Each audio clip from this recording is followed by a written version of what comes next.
Parang pinatubo ang pumutok na balita kamakailan. Isang bulkan kasi sa Ethiopia ang muling nag-alboroto matapos ang mahigit 10,000 taon. Paano nangyari yan? Kuya Kim, ano na? Sa kauna-unahang pagkakataon sa loob ng 12,000 taon, pumutok ang Haile Gubi, isang shield volcano matatagpuan sa Ethiopia sa Africa. Naglabas ito ng makapal na ash plume na umabot sa halos 15 kilometro ang taas. Paliwanag ng eksperto, ang pagsabog ng Haile Gubi ay posibleng dulot ng paggalaw ng active lava. Malapit kasi ang Haile Gubi sa Mount Erta-Ale, na pinakaaktibong bulkan sa Ethiopia. Erta-Ale is a magma lake, as you know. So the magma is not very deep, it is just close to the surface. So this eruption went off with no much earthquake activity, but it was energetic enough to cause very huge plume, volcanic plume in the atmosphere.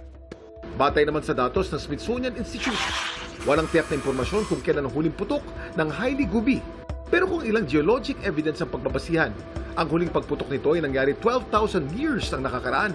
Kaya ang biglaang pagputok ng Haile Gubi, nagsisilbing paalala na ang mga bulkan, kahit yaong tahimik lang o walang aktibidad sa loob ng libu-libong taon, ay maaaring magising ng walang malinaw na babala. Kaya laging tandaan, importante na laging maging handa. Ito po si Kuya Kim at sagot ko kayo, 24 oras.